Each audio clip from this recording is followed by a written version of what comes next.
Welcome to सिने सूत्र, जहां हम 90s बॉलीवुड की कुछ बेहतरीन मूवीज को फिर से याद करते हैं। तो आज की इस वीडियो में हम शाहरुख खान की उस मूवी का रिकैप करेंगे जिसकी वजह से शाहरुख खान को एक अलग पहचान मिली। मूवी का नाम है बाजीगर, जो 1993 में रिलीज हुई थी। मूवी की शुरुआत में हम एक बच्चे को देखते हैं जो रात के समय भरी बारिश में भागते भागते एक डॉक्टर के पास आता है। इस बच्चे का नाम अजय है। अजय डॉक्टर से हाथ जोड़कर अपने साथ चलने को कहता है क्योंकि उसकी माँ बहुत बीमार है और कुछ बोल नहीं रही। डॉक्टर अजय के साथ उसके घर जाता है उसकी माँ का चेकअप करने के लिए। अजय की माँ का चेकअप करने के बाद डॉक्टर बाहर खड़े लोगों से कहता है कि उसे कोई बीमारी नहीं है, उसे बस किसी बात का सदमा लगा है। अजय अंदर से डॉक्टर की सारी बात सुन लेता है। आगे हम देखते हैं अजय मजदूरी करके अपनी माँ के लिए दवाई और खाना लेकर आता है और ये सब देखकर उसकी माँ की आंखों में आंसू आ जाते हैं। अजय अपनी माँ के आंसू पोंछकर उसे कहता है कि तुम क्यों रो रही हो, रोना तो उसे चाहिए जिसने हमें तकलीफ दी है। इसके बाद कुछ साल बीत जाते हैं। अजय अब बड़ा हो चुका है पर अभी भी उसे हर रात को वो सपना आता है जिसमें उसे अपने पिता और बहन के साथ हुआ हादसा दिखाई देता है। और दूसरी तरफ अजय की माँ भी अब तक उसकी बहन और उसके पिता की मौत के सदमे से बाहर नहीं आए हैं। सालों पहले वो दोनों मर चुके हैं पर उसकी माँ को लगता है कि वो अभी भी जिंदा है। अजय अपनी माँ को ऐसे देखकर दुखी होता है। वो उसे खाना खिलाता है और मुंबई जाने के लिए निकल जाता है। रास्ते में उसे अपना एक बचपन का दोस्त मिलता है। वो अजय को अपनी गाड़ी में लिफ्ट देता है और बातों बातों में उससे मुंबई जाने की वजह पूछता है, जिस पर अजय कहता है कि वो किसी की तलाश में मुंबई जा रहा है। आगे हम चोपड़ा पैलेस नाम का एक घर देखते हैं और बाबूलाल और सीमा इन दोनों ही कैरेक्टर से मिलते हैं। बाबूलाल चोपड़ा पैलेस का एक सर्वेंट है और सीमा उसके मालिक मदन चोपड़ा की बड़ी बेटी। आगे सीमा अपने कॉलेज जाती है और जाकर अजय से मिलती है और हमें पता चलता है कि अजय और सीमा पहले से एक दूसरे को जानते हैं और एक दूसरे को पसंद भी करते हैं।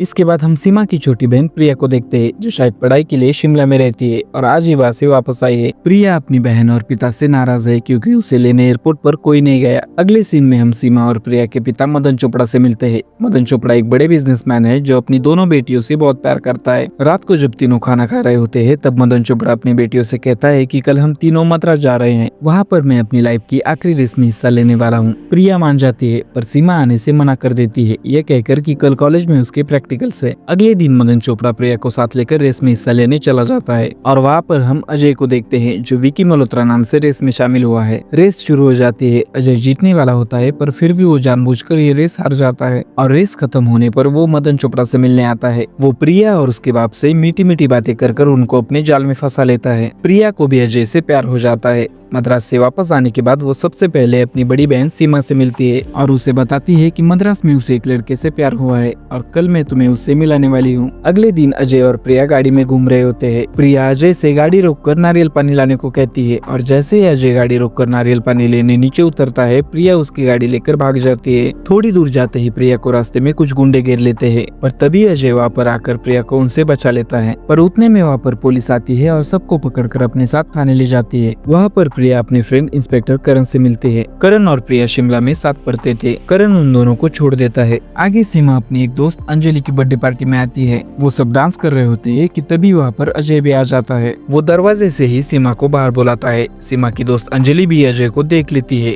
पर उस पर ज्यादा ध्यान न देकर वो उसे इग्नोर कर देती है। अजय सीमा को लेकर वहाँ से चला जाता है। अगले सीन में सीमा को देखने लड़के वाले आते हैं और यहाँ पर आता है बाबूलाल का ये ओजी सीन जो हम सबको आज भी याद है। थोड़ी देर बाद वहाँ सीमा आती है और अपनी शादी की बात सुन लेती है। सीमा के पिता ने एक हफ्ते बाद उसकी मंगनी तय की है। वो अजय को फोन करके ये बात बताती है। दोनों एक पार्क में मिलते हैं। तब अजय सीमा से कहता है कि तुम्हारे पिता मुझे कभी नहीं अपना सकते, अब हमारे पास बस एक ही रास्ता बचा है, सुसाइड करने का। अजय सीमा से एक चिट्ठी लिखने को कहता है कि मैं अपनी जिंदगी से परेशान होकर सुसाइड कर रही हूँ और इसमें किसी का कोई हाथ नहीं है।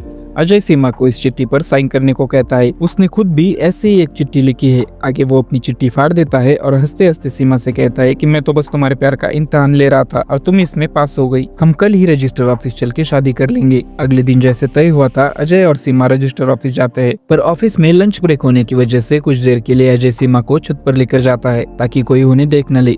सीमा अपने साथ एक मंगलसूत्र लेकर आई है जिसमें उन दोनों की तस्वीरें हैं। लेकिन तभी कहानी में एक ट्विस्ट आता है। अजय सीमा को छत से नीचे फेंक देता है और सीमा की मौत हो जाती है। अजय चुपचाप नीचे आता है और सीमा की लिखी हुई चिट्ठी उसके पिता को पोस्ट कर देता है ताकि सबको लगे कि सीमा ने सुसाइड किया है। अजय विकी मल्होत्रा बनकर प्रिया के साथ उसके घर पर आता है। वहाँ पुलिस कमिश्नर सबको बताते हैं कि हमें सीमा का लिखा हुआ खत मिला जिसमें लिखा है कि उसने सुसाइड किया है, इसलिए वो सीमा के पिता से उसके मर्डर केस की फाइल बंद करने को कहता है। मदन चोपड़ा उनकी बात मान लेता है पर प्रिया इस बात को मानने से मना कर देती है कि सीमा सुसाइड कर सकती है। आगे एक आदमी प्रिया के घर आता है और कहता है कि प्रिया ने हमारे यहाँ से मंगलसूत्र बनवाया था जिसका बिल देना अभी बाकी है। प्रिया ये बात अपने पिता को बताती है और सीमा के केस को फिर से ओपन करने को कहती है, पर मदन चोपड़ा ऐसे करने से मना कर देता है, यह कहकर कि अगर ये बात सबको पता चल गई कि सीमा किसी से प्यार करती थी तो उसकी बहुत बदनामी होगी। आगे प्रिया अपने दोस्त इंस्पेक्टर करण से मिलती है और उसके साथ मिलकर सीमा के मर्डर की छानबीन शुरू कर देती है। अजय चुपके से प्रिया पर नजर रखता है। आगे प्रिया सीमा के एक दोस्त रवि से मिलने जाती है जो सीमा से प्यार करता था। रवि प्रिया से कहता है, सीमा जिस लड़के से प्यार करती थी वो कुछ दिन पहले अंजलि की बर्थडे पार्टी में आया था। मेरे पास उस दिन की कुछ तस्वीरें हैं जिसमें उस लड़के का चेहरा जरूर होगा। रवि प्रिया को वो तस्वीरें दिखाने अपने साथ लेकर जाता है, पर तभी वह अजय आता है और रवि को भी मार देता है। रवि को मारने से पहले अजय कोरे कागज पर उसके साइन लेता है और उस कागज पर रवि का सुसाइड नोट लिखता है कि सीमा को मैंने ही मारा था और अब मैं भी सुसाइड करने जा रहा हूँ। दूसरी तरफ मदन चोपड़ा अजय को अपने पास बुलाता है और उससे कहता है कि मैं जानता हूँ प्रिया और तुम एक दूसरे से प्यार करते हो और मैं तुम दोनों की शादी करवाने के लिए तैयार हूँ। और साथ ही वो अजय को अपने यहाँ पर काम पर भी रख लेता है। प्रिया और उसके बाप के वहाँ से जाने के बाद अजय जब मदन चोपड़ा की कुर्सी को देखता है तो उसे पुरानी बातें याद आती है। दरअसल कई सालों पहले मदन चोपड़ा अजय के पिता विश्वनाथ शर्मा के यहाँ काम किया करता था, पर एक दिन अजय के पिता मदन चोपड़ा को चोरी के इल्जाम में जेल भेज देते हैं। मदन चोपड़ा जब 3 साल बाद जेल से छूटता है तो वो फिर से अजय के पिता के पास आता है और उनसे माफी मांगकर खुद को एक और मौका देने को कहता है। विश्वनाथ शर्मा उसकी पत्नी के कहने पर मदन चोपड़ा को एक और मौका दे देते हैं और उसे अपने यहाँ काम पर रख लेते हैं। मदन चोपड़ा इस बार पूरी लगन से काम करता है और उसकी मेहनत देखकर विश्वनाथ शर्मा उसे अपनी कंपनी में 5% का मालिक बना देते हैं। एक दिन अजय के पिता किसी काम से कहीं बाहर जा रहे होते हैं तो वो अपनी गैर मौजूदगी में मदन चोपड़ा को कंपनी की पावर ऑफ अटॉर्नी देकर जाते हैं ताकि काम में कोई रुकावट न आए। और वापस आने पर उनको पता चलता है कि मदन चोपड़ा ने उनके सारे बिजनेस अपने नाम पर कर लिए हैं। विश्वनाथ शर्मा और उनका पूरा परिवार रास्ते पर आ जाता है। इसके बाद कहानी प्रेजेंट में आती है।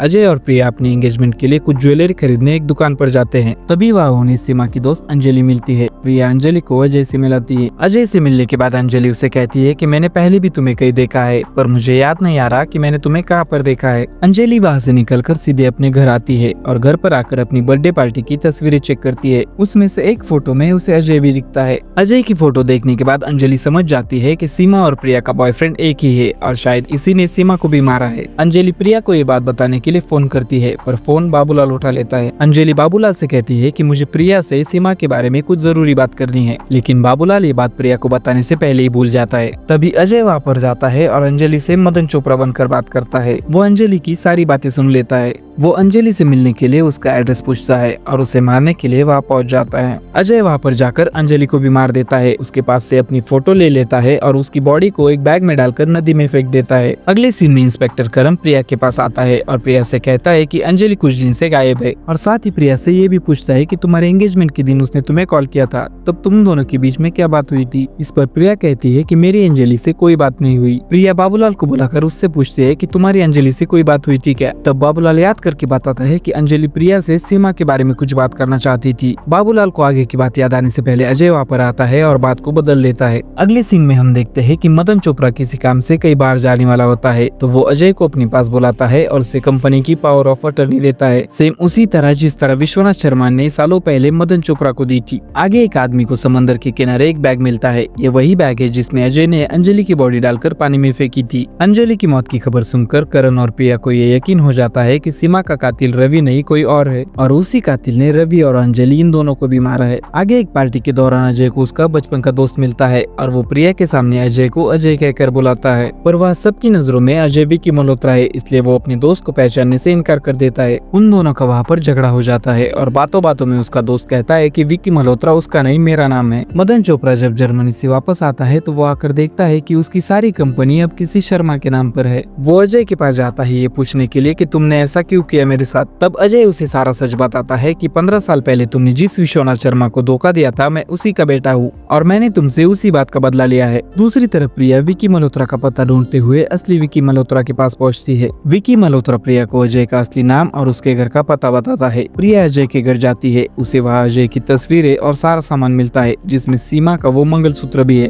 प्रिया अब सब कुछ समझ जाती है कि सीमा का खून अजय ने किया है। तभी अजय भी वहाँ पर आ जाता है। प्रिया गुस्से में अजय से कहती है कि तुमने पैसों के लिए सब नाटक किया, मेरे बहन की जान ली। अगर तुम्हें पैसे ही चाहिए थे तो मेरे पिता से मांग लेते, वो तुम्हें भीख में पैसे दे देते। तब अजय प्रिया को उसके बाप की असलियत सुनाता है कि कैसे तुम्हारे बाप ने हमसे हमारा सब कुछ छीन लिया, मेरी माँ की इज्जत पर हाथ डाला और कैसे उसकी वजह से मेरे बाप और बहन की मौत हुई। अजय प्रिया को अपनी बीमार माँ से भी मिलाता है। उसी वक्त वहाँ पर मदन चोपड़ा अपने आदमियों को लेकर आता है और अजय को गोली मार देता है। अजय की माँ जैसे ही मदन चोपड़ा को देखती है उसे वो सारी बातें याद आ जाती है जो 15 साल से वो बोल चुकी थी। अजय की माँ मदन चोपड़ा का कॉलर पकड़ लेती है तो मदन चोपड़ा उसे जोर से धक्का दे देता है जिससे उसके सर पर गहरी चोट आती है। अजय ये देखकर गुस्से से खड़ा होता है और एक एक करके मदन चोपड़ा के सारे आदमियों को मारता है। सबको मारने के बाद मदन चोपड़ा अकेला बचता है जो पीछे से आकर अजय पर हमला करता है। आखिर में अजय मदन चोपड़ा को लेकर ऊंचाई से नीचे गिरता है और इसी के साथ उन दोनों की मौत हो जाती है और मूवी खत्म हो जाती है। तो दोस्तों वीडियो अच्छी लगे तो वीडियो को लाइक कर देना और ऐसे वीडियोस के लिए चैनल को सब्सक्राइब। मिलते हैं आपसे नेक्स्ट वीडियो में, तब तक के लिए कीप वॉचिंग।